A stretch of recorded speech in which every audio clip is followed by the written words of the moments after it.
With that, what's the thinking here in the bi-state? Well, News 4's Jenna Ray is talking to parents and area school districts about the mask ruling. Jenna?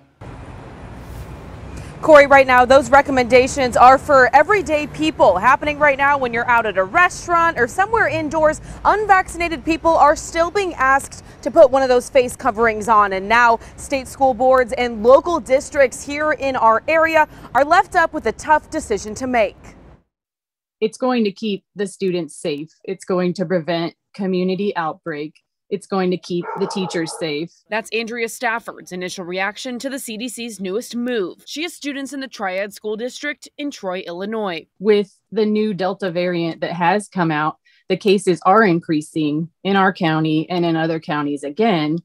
So no, I don't want them to have to wear a mask. However, my main thing as a mom is to keep my kids safe, as well as the staff. During the 2020-2021 school year, a majority of schools in Missouri and Illinois required face masks. But now, as vaccinations are readily available, things are changing. Reducing mitigations and things that schools are required to do, that can be a good thing. I think there are still a lot of kind of what I would say would be unanswered questions about kind of the nuts and bolts of how it actually will work. Belleville Township Superintendent tells me they haven't made a decision yet requiring unvaccinated staff and students to wear masks. It would be unfair to place that burden on school administrators, school teachers, school nurses at this point. I think that's an awfully big ask. News 4 reached out to more than a dozen schools on both sides of the river. At this point, not a single district has made a decision on masking. Some parents say it should be a personal decision,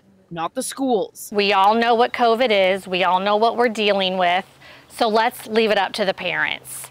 If we're going to vaccinate or mask, let's leave it up to the parents and just get our kids back to normal life. Crystal's a Rockwood School District parent. She says getting her kids back to a normal life is her top priority. Normal is smiling faces, maybe not hugging the teacher on the first day of school, but smiling faces would be the biggest thing.